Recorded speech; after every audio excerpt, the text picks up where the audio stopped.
I exclusively pump. Ew, why would you do that? Breastfeeding was just so natural for me. What's that mean? Why don't you just breastfeed? Ew, I would never do that. You should totally just breastfeed. Hey guys, and welcome back to my channel. If you're an exclusively pumping mama, you have probably heard some of those same comments because I know I have.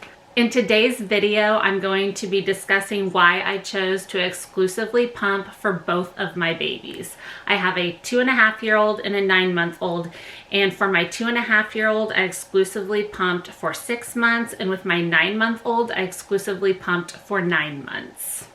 So we'll start with my daughter and just jump right into it with why I chose to exclusively pump with her. So I had my beautiful baby girl and I was going to breastfeed her. That was what I was going to do. I was going to breastfeed her for a full year. That is what I had just set my mind onto.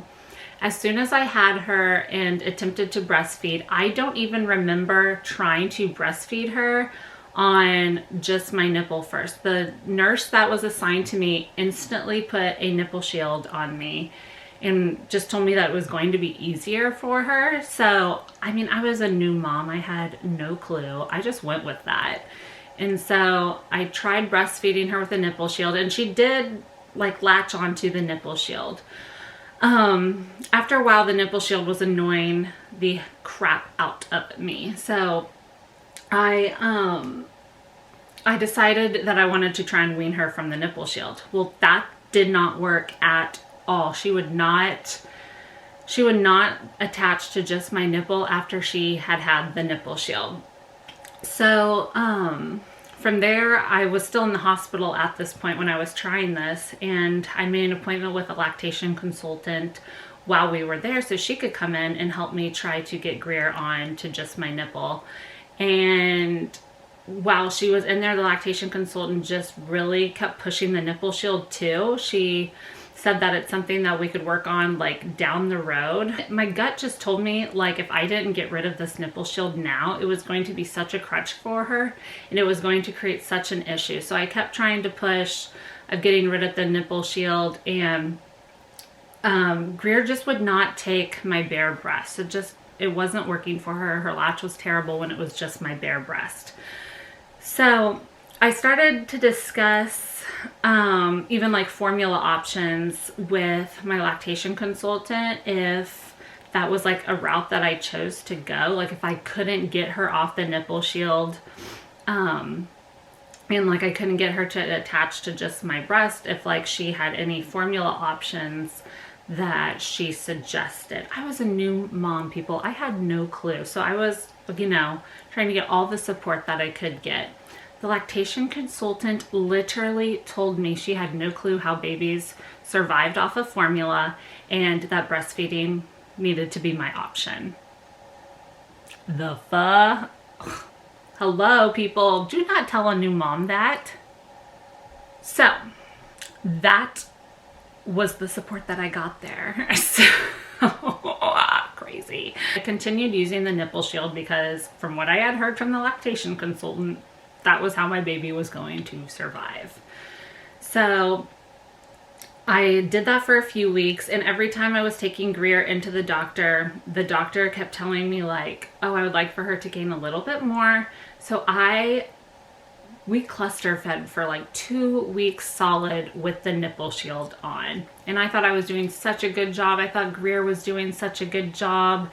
And then we take her into her doctor's appointment and the doctor's like, look, she is underweight for where she should be. She should be well past her birth weight at this point. So whatever we're doing right now is not working. I was just devastated. I had no idea. I thought that we were doing a really good job. I was cluster feeding all the time. Greer was what I thought was growing. I guess she wasn't growing, according to the doctor. I was just so disheartened at that time. I cried and cried and cried over that because not only was I upset that my baby was overweight, but I was upset that I didn't catch that, and I thought that it was my fault that she was underweight. Let me back up just a little bit. The doctor told me that the reason she was probably underweight was because she was using the nipple shield and it was making her have to work twice as hard to get the milk out of my breast. So she was getting too tired from all the work she was having to do to get the milk out.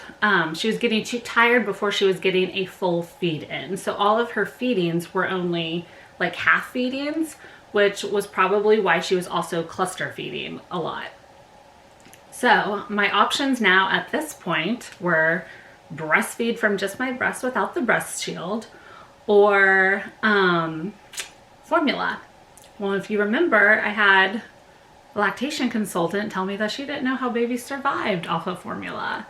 And guys, keep in mind, I am a new mom at this point still. I have just no clue what is going on. I felt like I just honestly was so confused and didn't know what to do. So my husband and I discussed it, and we decided that since formula in our minds was not a good idea because of what we had been told, that we were going to pump the milk out of me and bottle feed it to Greer.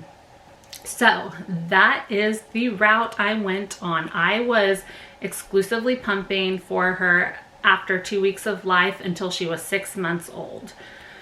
And yes, I pumped every 2 hours. I was waking up through the night and pumping every 2 hours. It was really difficult. I'm not going to lie.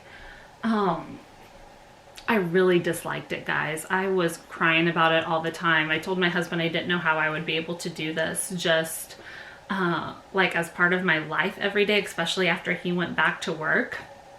So it was really difficult in the beginning, but in my head at the time, it was the only option that I thought I could do and that I was comfortable with. So that is what I did. I exclusively pumped for her until she was 6 months of age.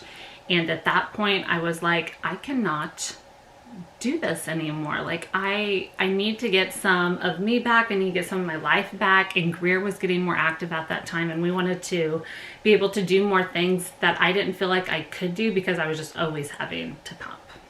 So that is why I ended up exclusively pumping for Greer.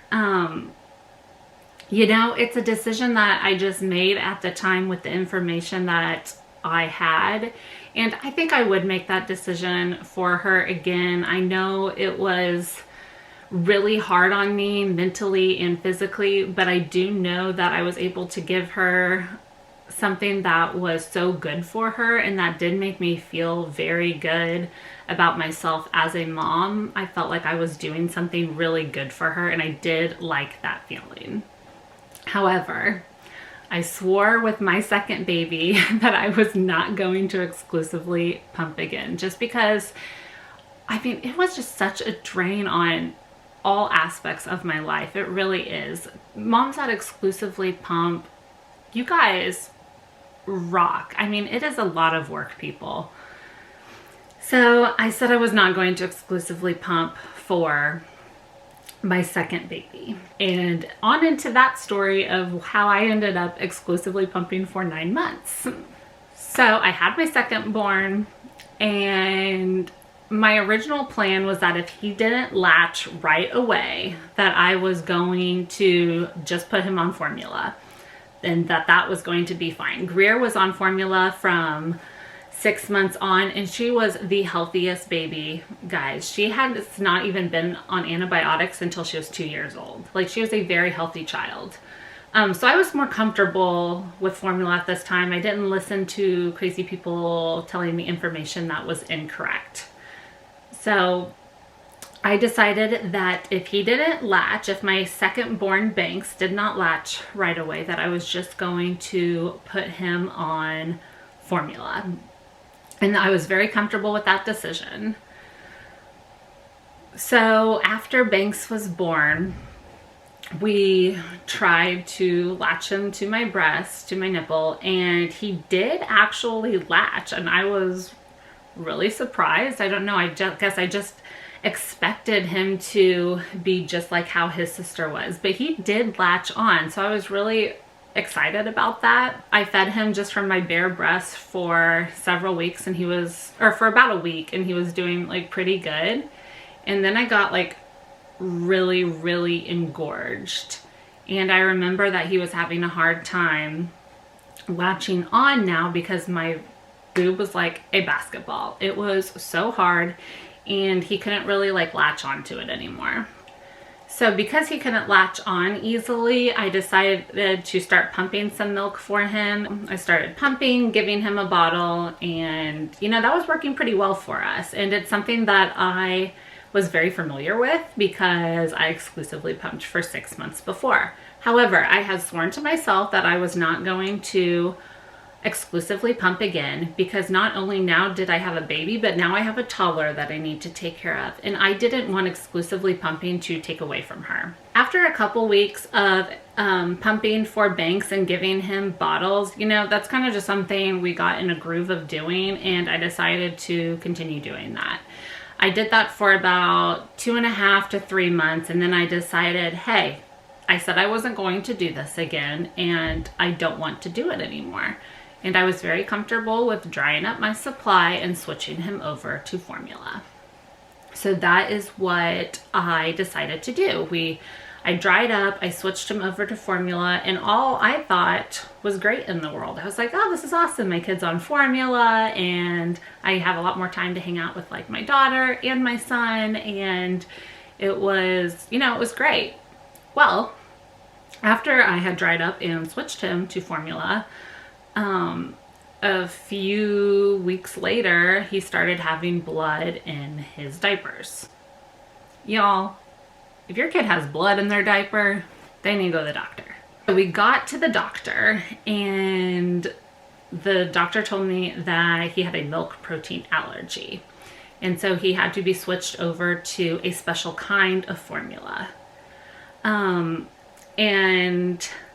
he literally hated all the formulas she gave me. He wouldn't drink them. He would start crying when he smelled them in the bottle. This was a problem, guys. He was already underweight, and now not only was he, not only did he have this weird allergy now, but he also refused to drink the formula that he could have. At this point, my only option in my mind was to relactate. This is when I started my process of relactation. And if you are interested in that video, I'll link it up here. But yeah, this is when I decided that I was going to relactate. He was underweight, and he was not taking the food, and he was not enjoying the food that he was being given, and that broke my heart. So I decided I was going to relactate. And I was successful with my relactation journey. And like I said, I have several videos about relactation, so be sure you check those out. But I decided to relactate after, and I had been dry for about a month at this point. So after a month of being dry, I relactated, and I got my full supply back. And I continued to exclusively pump for him until he was 9 months of age. The doctor had told me that at 9 months of age, I could try him on a regular, you know, dairy formula and see how he did with it, and that he would most likely have outgrown his milk protein allergy by then. So that is what I did. I waited till he was 9 months old, tried him on some formula. I found that he was able to tolerate it, and so I dried up my supply, and that is how I came about exclusively pumping for my second child for 9 months, even though I swore I was not going to do it again. If you know a mom who is exclusively pumping, you know, just tell her good job. Don't ask her a bunch of questions about it. Just tell her you're amazing, you're doing a great job, and you're a really good mom. That's all she needs to hear. I hope that you really enjoyed today's video of hearing about why I chose to exclusively pump for both of my babies. If you like videos like this, be sure that you are subscribed to my channel, and I have new videos every Monday, Wednesday, and Friday, and I'll see you guys next time. Bye.